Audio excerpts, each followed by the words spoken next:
everybody. Welcome back. We had a great week last week with LA Games Conference. I know a lot of you probably attended the show, so it was great to see so many familiar faces at the show last week. We are back to our normal schedule this week. As most of you know, today, Monday, is our business of streaming day. Tuesdays are future of entertainment. Wednesdays are the business of games. Thursdays are our rights tech forum, and Fridays are our business of music days. And I think we have a pretty full calendar for the next few weeks. As a reminder, we love to know who's here, so please introduce yourselves in the chat. It's right on the bottom nav. And when you make your intros, please make sure to change the drop down to all panelists and attendees so that everybody can see your posts in the chat. If you have questions for the panel today, you can put them in the Q&A area, which is just to the left of our chat. All right, as I mentioned, today is the business of streaming day. Our topic today is entitled Winning the Eyeball War, the Science of Retention. And we're very pleased to have TiVo on the show today. Please welcome Chris Ambrozic, VP of TiVo Discovery. Chris, welcome to the show. Thank you, Ned. Good to be here. Great to have you. And our moderator today is none other than Colin Dixon, who's Chief Analyst and founder of nScreenMedia. Welcome, Colin. Thank you, Ned. And it's good to see you again. Yeah, the LA Games Conference was great last week. Thoroughly enjoyed it. Thank you. Have a great show, guys. Very good. Thank you. And some of you may remember Chris was on the show last season. And now he's here all on his own to discuss winning the eyeball war. And Chris, we got a lot to get through today, but maybe real quick before we get started, just tell everybody what you do for TiVo. Yeah, so I work for our Discovery business that is a combination of our personalized recommendations platform as well as our video metadata group. We put these two groups together inside of TiVo, now inside of the bigger Xperi, for the purpose of creating really fun things and engaging ways for people to discover content. Very good. And some of you out there may think that metadata is a bit wonky. By the time this session is over, you are going to realize it's not wonky, it's essential. Yeah. So it's one of my pet topics and certainly one of Chris's, I can tell you for sure. And please remember, if you have a question, pop it in the Q&A window. If you do not want me to mention your name when I ask that question, just put the word private at the beginning and I won't mention your name. Otherwise, you'll get name checked when I do. So Chris, maybe a real good place here. Let's start off by doing a level set. Yeah. How many services are people using, and what's going on with those services? Yeah, interesting. So you know me, we try and bring data to the table here. So I'll bring some data. This is TiVo has done a questionnaire over the last several years where we ask people a lot of different questions. This is one that we have asked.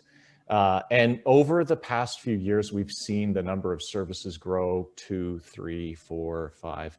And it's come to about 6 or 7 now. And it's sort of stabilized. It's been at that 6 or 7 over the course of, I would say, the last maybe year to 2 years. But it's a ton of services. People are certainly cobbling together. Consumer choice is, a key part of what people want, and they're expressing that through choosing basically around 6 or 7 services right now. Interestingly, it's 6 or 7, whether they're pay TV customers or not pay TV customers now, right? It used to be a little bit less for non-pay TV, but now they're pretty much even, right?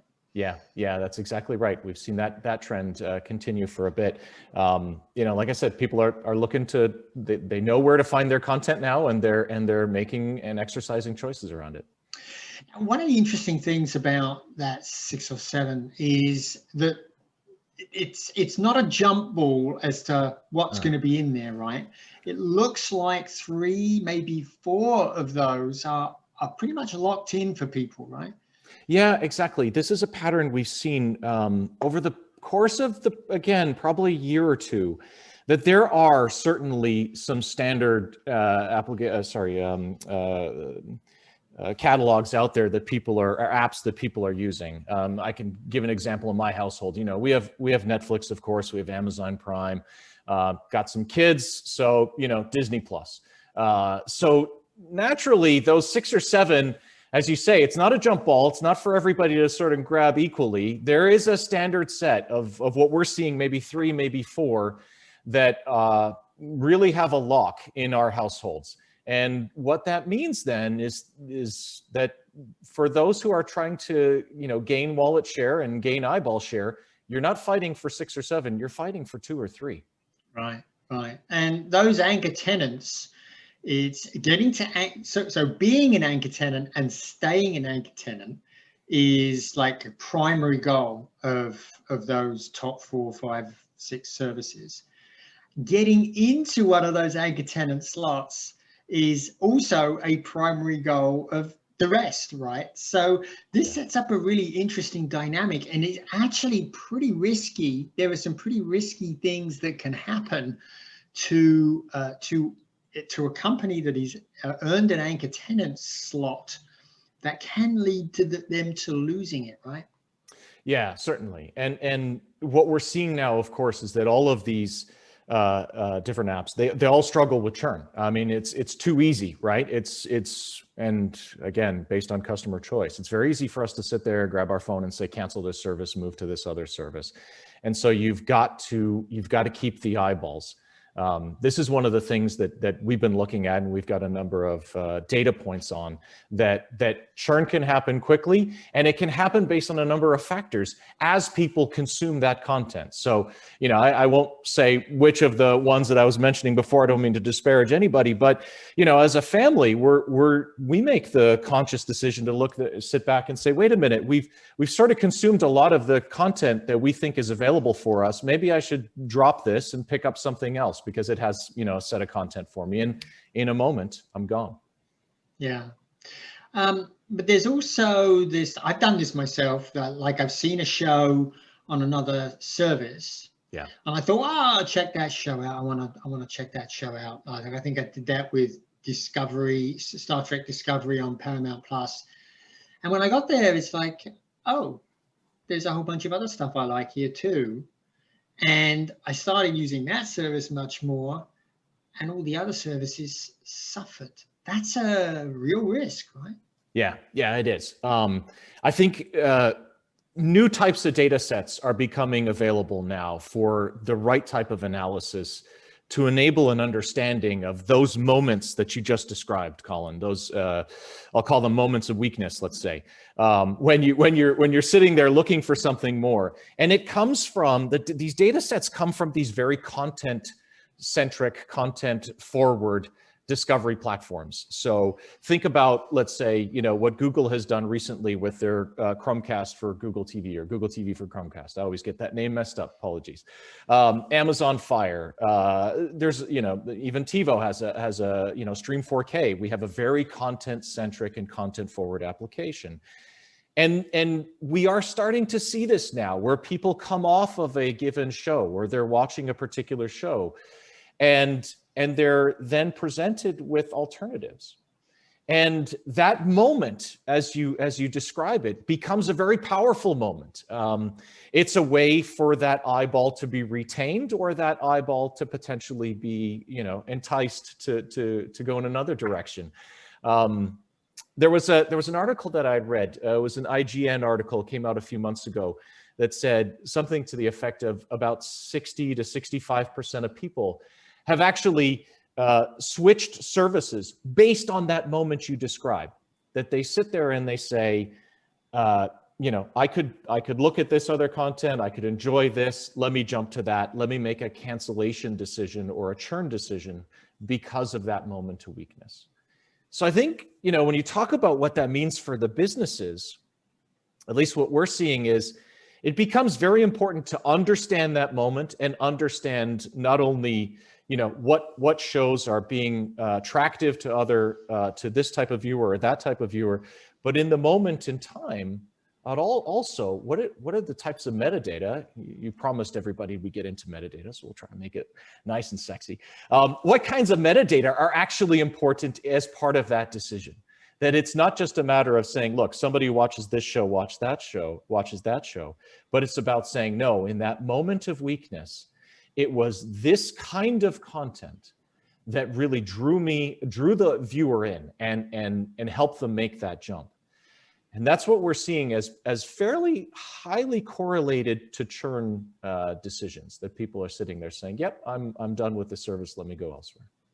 I think there's, well, this may be a bit presumptuous, but I think there is some arrogance amongst content creators that their content is really unique and that there's really nothing that can replace it.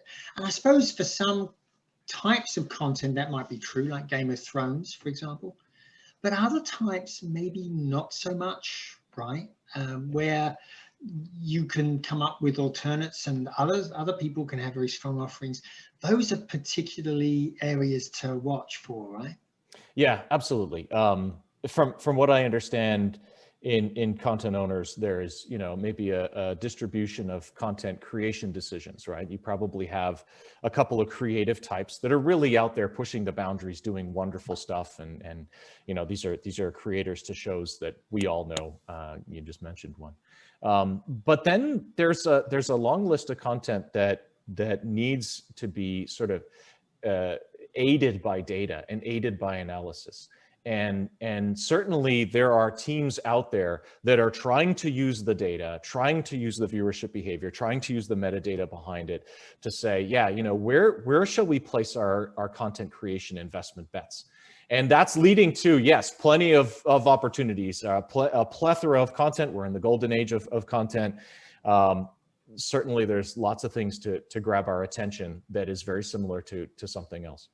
Yeah, so I'm thinking, like a reality show, if somebody's got a reality show, that is something, if you know as a content provider, as an app provider, that people are leaving your service to watch a show that's kind of like your shows, but you don't have a show exactly like that. Yeah. That's pretty powerful. That can then influence what sort of show you go out and make later, right?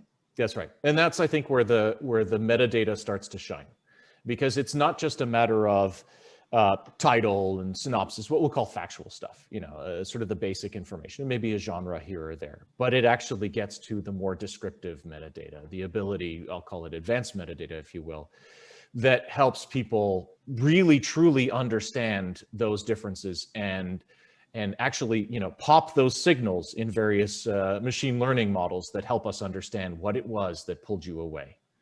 Yeah. The amazing thing for me is very often in the libraries of the service that I'm currently subscribed to, there may well be a show that's quite like another show that I've gone to another service to see. Yeah. And for some reason, this service isn't telling me about it inside that service. So better metadata can help, better search, better talk us through what providers should be doing there to uncover those gems that are really appropriate for me and for each individual. Yeah, and that gets to personalization and sort of pulling stuff in the long tail. There was another survey we saw, external party that did this, that looked at the different reasons why people churned. And you get the standard, I have to watch how much money I spend. But when you look at the other reasons, a lot of them come down to, I ran out of things to watch. I didn't think there was anything for me. And that becomes a challenge for people, even with small catalogs. Let's be honest, you can only see on, a given screen, let's say, 20 assets, give or take. People will scroll up and down, but they don't do that much. Nobody really likes to scroll, until they die. And so the goal then is to try and surface that content as best as possible. That's, of course, where personalization comes in. And then you have to recognize, of course, that it's sometimes people are looking for that additional show that's just similar. Sometimes they're using their voice, which incidentally, we have some really fascinating data on voice usage that when people engage with voice, they have some of the lowest churn rates around. And I think that has, sorry, I'm distracting myself here, but I think that has real powerful implications for how app providers, direct-to-consumer app providers, OTT, SVOD, AVOD, app providers integrate voice inside their system. If they do it right, then you're going to take advantage of that low churn rate. But sometimes, sorry, backing out of that little sidebar, sometimes people, want more of this show. Sometimes they know exactly what they're looking for, and they have this in, high intent, and they don't want, suggestions in their way. They just want to get to a piece of content. And sometimes they're sitting down on a Friday night and saying, hey, I'm interested in something. That lends to a number of different types of discovery methodologies, all of which have to be ready at the fore, ready to go, because you really don't always know how somebody is going to sit down on that couch or open their phone and want to consume. So I think probably let's talk a little bit more about the metadata. The reason I want to talk about it is I think there's a new interesting dynamic being set up here, right? Before, when content providers were providing content into their pay TV system, right? They were being paid by the pay TV operator for the content, right? The license fee. And they really left it up to the pay TV operator to display the metadata. So there was a lot less emphasis on it. But that dynamic has changed pretty radically, right? Yeah, 100%. We are seeing, and so we have a business working with the content owners and the creators of their metadata, and you're absolutely right. The dynamic has shifted as these creators are engaging directly with the consumers, you and me, through their app. They have realized the power of good metadata, the power of the right imagery at the right time, the power of the right synopsis at the right time. And we've all read, the Netflix blogs that says, everybody gets a different personalized image. And so this is going down that same path. And where we see that starting to reflect itself is the desire for the content owners and the creators to ensure that it is the metadata they have selected that gets ultimately shown in front of the user. Call it a golden asset, if you will, right? What is that golden set of metadata that goes into the metadata aggregator, that goes then into whatever platform or whatever client or whatever display application that is there, but to make sure that the desire for the best metadata from the start all the way out to the consumer eyeball is reached. And this is something that is now, we're starting to field a lot of asks about, is how do we make sure that we can adhere to use this image for these 3 days, and then you can use this image, or use this image and use these types of images for our originals. And then, for our non-originals, you can, do whatever you want. So there's a whole discussion happening right now about how to make sure, I'll call them business rules. Business rules are applied to the various metadata to make sure that, again, you got that golden asset in front of the customer eyeball. So real quick, just give us some examples of information that you would want in metadata today that wasn't there before. Yeah. And how do you get it there? Yeah, good question. So I think you have to understand the moods, the tones, the themes. I mean, what will come typically with an asset is a genre. And I think most people are doing a good job right now, not necessarily saying comedy or drama, right? It's sort of that first and second layer of genre. But the algorithms that operate off of that can be much more nuanced. And quite honestly, people are more nuanced as well. They want to find what I'll call those serendipitous moments of discovery. When they go down, a rabbit hole, they look at this piece of content, then they look at this piece of content, and then look at this piece, and this they find is now their favorite show. That has existed for many years, and they go into it. I'll out myself. It was Alone. It was that show where they put people on an island out in the middle of British Columbia, and they fight for survival. And no idea that it had been around for years, right? And how did I get there? Well, the only way I get there is through metadata, quite honestly. I mean, I can sit there and scroll and scroll and scroll, but that's, you know, that's not going to work. And certainly I can have water cooler talk or virtual water cooler talk these days. That'll help me. But it's sort of those, yeah, the moods, the tones, the themes, that kind of stuff evokes emotion in people, and they respond to it for those, again, like I said, serendipitous discovery sessions. Yeah, I had one last night. I was looking for light. I did a voice search on light comedies and ended up watching a fun movie with Bruce Willis and John Goodman. It was, oh yeah, it was, all right. He had his dog stolen. Okay. He was not happy. But so mood, that's definitely a very important component. And one of the things that it really does help with, as I mentioned, is the voice search, right? Voice search loves that type of intangible, less tangible data about titles, right? Yeah, just the breadth of what people will say into their microphone is vastly broader than what they'll be willing to type on a screen, or, you know, use a remote to navigate, you know, this little QWERTY keyboard that's sitting on your TV screen. In those environments, the whole idea is the fewest characters possible, right? If you can't help somebody get to their content with maximum 2 characters, maybe a character and a half, ideally 1, then you're not delivering a really compelling experience. Step back and use your voice, though, and you have these incredible sort of plethora of content, of words that people will use to describe what it is they're looking for. And so you have to have then, you know, a natural language understanding engine that can parse that and understand it, and then map to the metadata that's in the back end to say, yeah, this is what Colin means by light comedy. For that matter, actually, what you mean by light comedy is different from what somebody else means. And so there's another layer on top of it that has to be blended into this appropriately.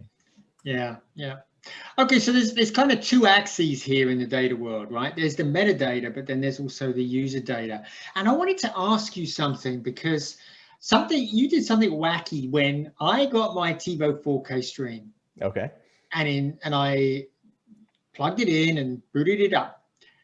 One of the first things it did was it started asking me about which type of shows I preferred. Yeah. And it was putting up the wackiest choices. Like it was having me say, you know, Sesame Street versus, I'm trying to remember now, something like a Game of Thrones. A Game of Thrones or something like that. Yeah. These seem like wacky comparisons. Why do you do that? Yeah. Well, there's a method to the madness. There always is. And so it's funny you asked that.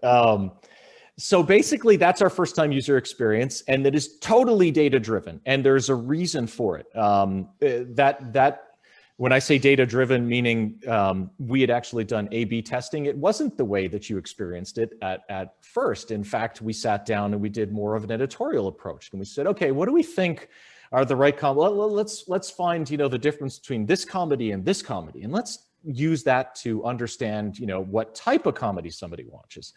Well, it turns out that that's actually not the way to engage people. We thought it was, but we were wrong. We did an A/B test on an algorithmic approach which maximized something that we call predictive game. And it's essentially now looking at maximizing the information with the minimal number of questions we want to ask. It's sort of like playing 21 questions, right? The game, if you may remember it. And it's that same thing. This time we only ask in about 7 to 12. So we're getting better than 21. And so it'll actually put up 2 pieces of content that are very different from each other. Because with your answer, instead of just knowing, you know, oh, you like this light comedy versus that light comedy, we now know, oh no, this guy doesn't like, you know, any kids content. He likes Game of Thrones. And so maximizing that is what showed us the best way to engage, or it turned into the best engagement. And then coming back to the earlier topic, it turns out, you know, when people engaged with that, we saw a very significant decrease to the tune of about 30% in churn rates at the 15-day mark. So if you think about what this means for, you know, all these content providers are out there, get your app installed. That's a challenge in and of itself. But once you have it installed, how do you get people engaged right from the get-go, especially when they think that the only thing they're here for is that one show, right? So we think that using these types of methodologies, and proven through our Stream 4K platform, can actually drive down that really critical moment. We looked at 15-day churn rates. We saw a signal at 7-day, but it is that first engagement. Can you really drive a good experience, and will that help you keep people? So I hope that it was a little wacky, but I hope it helped us understand you better and deliver good content right out of the gate. Yeah, I mean, that is one very big differentiator, I think, for the Stream 4K is the recommendations you give me are really definitely better than on other platforms. So let's talk, you mentioned 15 days. That's an interesting breaking point.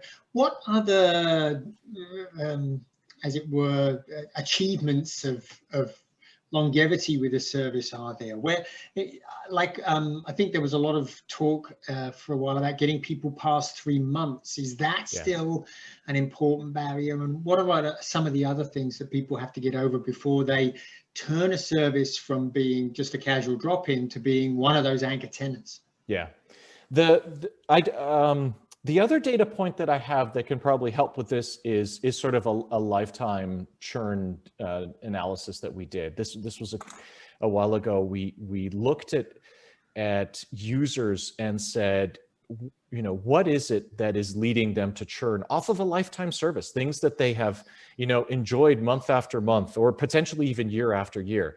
And we saw a very big signal as it relates to personalization, and fully data driven. I mean, we took a step back and we said, how do we define all the signals possible? Now, I'm not talking about, PII related signals. I'm just talking about behavioral signals. What do people watch? What do they click on? What do they search for? Where do they browse? This kind of stuff. We don't really know who the people are, but this is, the behaviors they portray. And we found that actually, those that were highly engaged with the personalization aspects, things that spoke to them individually, had a much lower churn rate. Actually was 3 times lower churn rate than those that were likewise engaged. So we had to count for this, that we weren't just taking, highly engaged people who work in the TiVo, in the TV industry like me, out of this. We had to make sure that we were balancing engagement. And we found that those that were engaged with personalization had 3 times less churn rate than those that didn't. And I think that matters, when we talk about total lifetime longevity with customers, obviously the revenues we generate. It's a powerful signal. Last thing I'll say on this is that there's a couple different ways people are attacking this churn problem. There's what we'll call voluntary and involuntary churn. And voluntary churn is what I just described. People sit there and say, yeah, I don't like the service anymore. I'm gonna cancel it. Involuntary is their credit card expires or something happens in the billing process and things, the person churns out. It looks like from our research, the voluntary is a bigger part of that signal. It's probably about 75% of the signal. So if you can solve that problem, if you can put your finger on the pulse of how people engage at those critical moments, right, the moments of weakness, and then throughout their life, you'll by and large trend, I think, in the right direction. And it seems like, in surveys, people always say it's price. Price is the #1 decider on whether I subscribe or whether I stick around. But the truth is, it's not price, is it? Yeah. It's that content. I think so. At least that's what the data we see. I mean, price is certainly up there, right? It's #2, #3 in the list. But when you take a look at the #1 in the list and maybe 3 and 4, and you do realize, you say, oh yeah, it's content. If you have the right content, then you can win this game. I mean, Netflix has said this, right? They're basically gonna out content everybody, if you will. They will produce the right content that people are going to enjoy, and they're being successful at it. And I think that's being shown in some of the data that we have, that if you have the right content, you'll keep people engaged with the right ways to discover it, and you'll have success. So it seems to me like listening to you talking about the personalization aspects and the metadata, people really need to start thinking a little bit about their content catalog a little bit differently, right? Right now, what they're thinking about is they're really thinking about the overall catalog and keeping people engaged. Actually, with really efficient personalization and search, it becomes more important to think about individual pieces of content as their own advertisement because of the way that they're going to be exposed to consumers, right? So when I do a search, I get a list of stuff back. What defines whether I will watch one versus another is what's defined in the metadata and the description and the picture, etc. Right? Yeah, absolutely. Think about, let me ask you, sorry, I'll start my answer with a question. When you did that A versus B comparison on Stream 4K, how long did you sit there and think between those two? Sometimes almost it was instant. Yeah. It was no thought at all. Yes. No thought at all.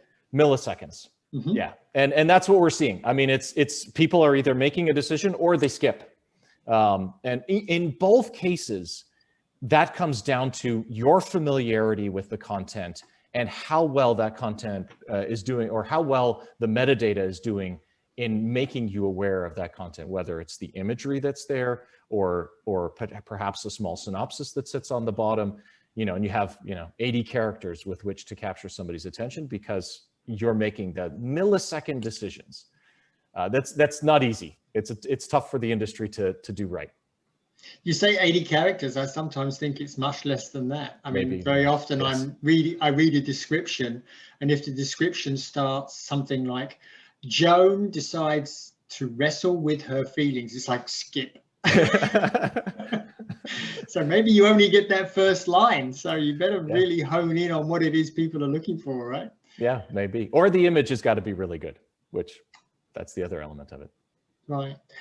So let's talk a little bit. Let's just, in the last few minutes here, before we go to audience Q&A, please, we've got a couple of questions sitting in there. If you've got a question for Chris, please put that question in right now. Let's talk a little bit more about personalization and how you refine the effectiveness of those over time. How does that process work? Yeah, so that's super data driven, and it's data driven in different ways. Actually, it's kind of interesting, or it's interesting to data geek like myself, admittedly so. Different types of algorithms require different types of feedback, and so you may have something like, say, for instance, you talk about search. If you use search, there is a very instantaneous feedback on what somebody clicks as it relates to those two characters that you entered, right? Or the phrase that you said with your voice. And so you've got to use the right data to make sure that you can quickly get to the right content. Nobody wants to look through search results. They have been spoiled by Google. We're all spoiled by Google in that when we do a web search, most often time it's the first or second one, and that's great. So that kind of algorithm has to be present. There are other types of algorithms that work, and their feedback loops work over a longer period of time. So take, for instance, favorite league or a favorite team. So sports-related algorithms. So, based on one or two games, we are not going to extract what your favorite team is. Or if we did just do it that way, we'd get it wrong, probably as often as we got it right, because we don't know if you're watching the home team or you're watching the away team. And so some of those things have to develop over time. That kind of, the sports leagues, the sports teams, even a preference for certain types of metadata, they do take time for that signal to build up. And so you've got to build these different sort of feedback loops and feedback mechanisms. Some of them can be highly automated. Quite honestly, as part of making sure that we don't end up in a filter bubble and help our customers into a filter bubble, some of those are open loop in the sense that they're not completely algorithmic. You want to sort of have sometimes the right balance with somebody sitting and looking at it saying, what is that signal telling me? And is it telling me something that maybe my algorithms right now are not picking up on? And we do that all the time. We, sort of check ourselves. Yeah, yeah. Well, look, Chris, we better get to the Q&A because there's some really great questions out there that I want to get to. So, Laura, if you can pop the poll up while we start to address the Q&A. Right, so I want to start with Parth Shah. She asks, when you talk about metadata for a piece of content, does it include ratings? Do you have any data that shows how adding ratings impacts user engagement? Oh, that's a great question. Thanks. It was Parth, if I got that. Parth, maybe I think it was a she. I think it may be a he. Yeah, no problem. Sorry, Parth. Yeah, great question, Parth. So yes, certainly having ratings helps. People want to, they like that sense of comfort. I mean, I mentioned it before, the water cooler talk concept. As much as, I'm an algorithmic guy and I believe in personalization and algorithms that can define metadata. At the end of the day, I still watch stuff if somebody says, that's a really cool show, you should check that out. And so therefore, that concept of a rating is certainly a piece of that whole, if you will, feedback loop in and of itself. So certainly that's important. Question is whether or not those ratings are actually, if the brand of the rating has something to do with the selection. This has been an area that we've been looking at, whether or not that rating is from one supplier or another, or is maybe white labeled by whomever is delivering the platform. That's an open area of investigation with us. But definitely ratings are important. They drive engagement. I'm excited to see personalized ratings. That's something that I think the future holds for us because I'll say openly and honestly, and Colin, you've talked to me enough times to know that I'll always take a chance to disparage my mother's viewing behavior. What she rates high and low, I don't, I have a different opinion. And so I want to see ratings that matter to me. So I think there's some really exciting stuff in the future there. Yep. Adriana Shaw, she says, does top-down curation ever work? Presenting the latest buzz films, choosing great content that's been forgotten. Does it work?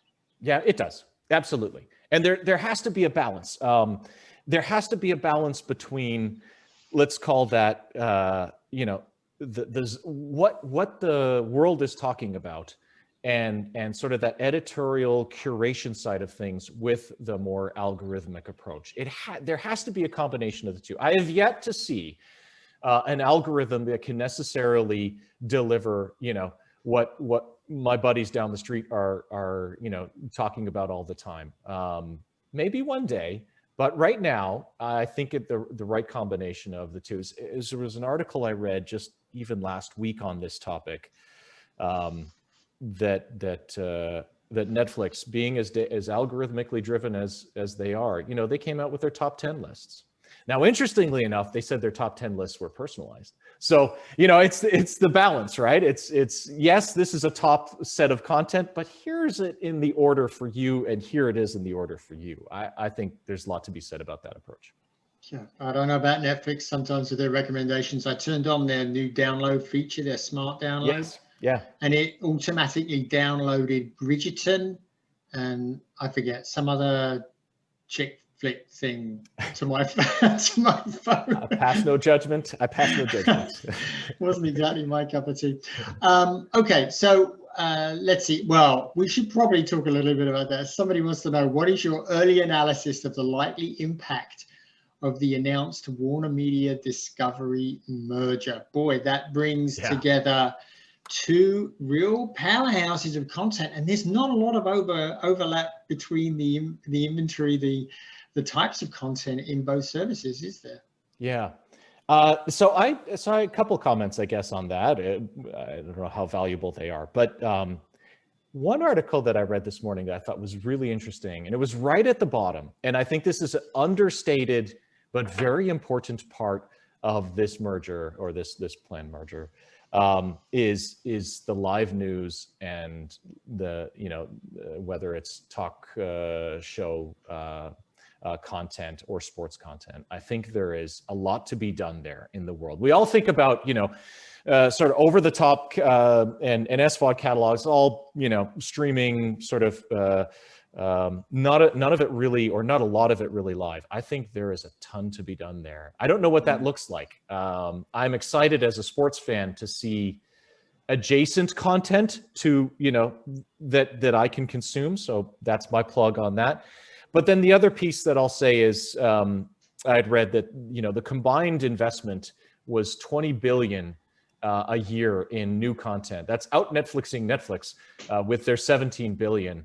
Back to where we started on, the top 3 or 4 slots in the 7 are locked. To me, that merger has just made a play for one of those top slots. Yeah, it sure does. The question is, who merges with who?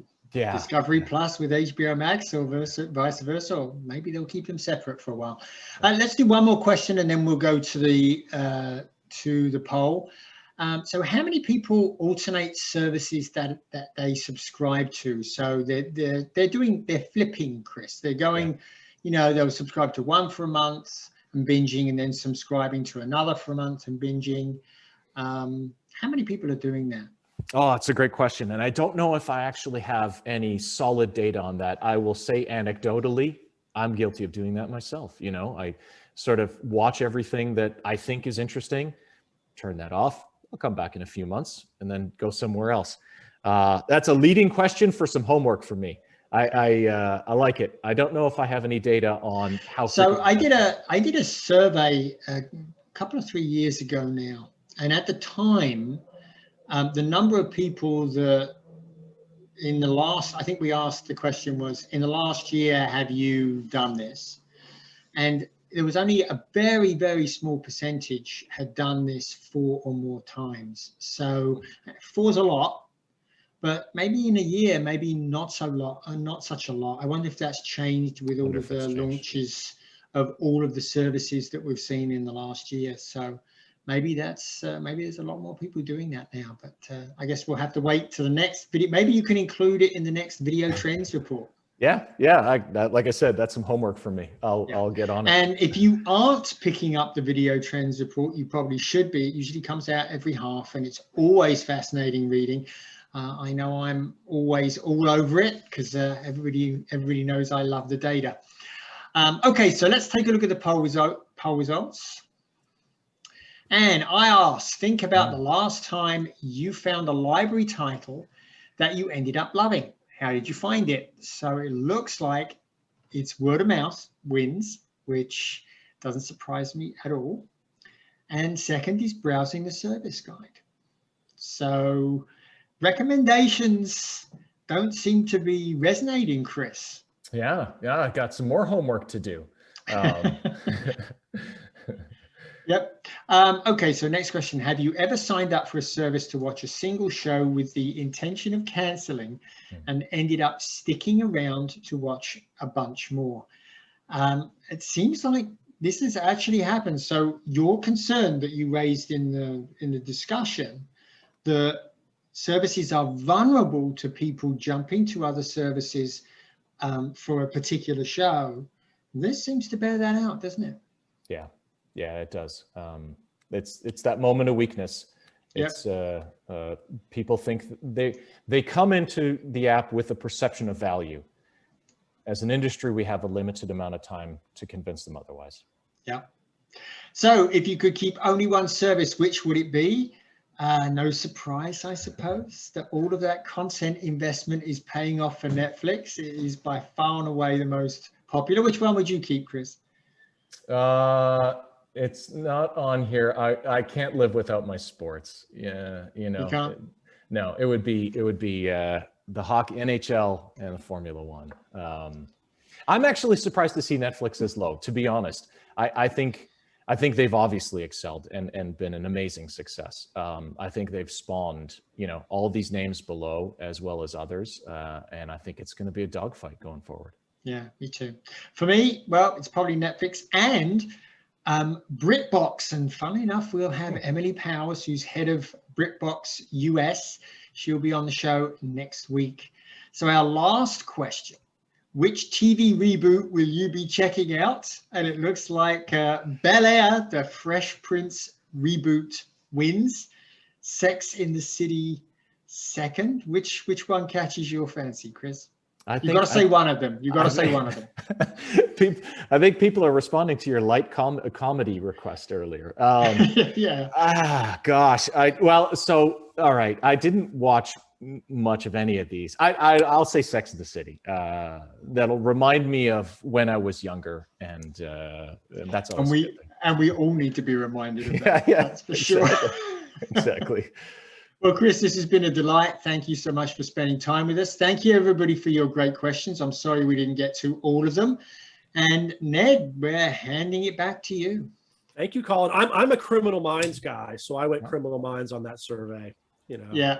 I might have gone there too, but I did. I really enjoyed the Fresh Prince of Bel-Air in the 80s. Yeah, great, all great shows. Chris, thanks. Great having you on the show. And Colin, always enjoy your interviews. So appreciate the insights from both of you today.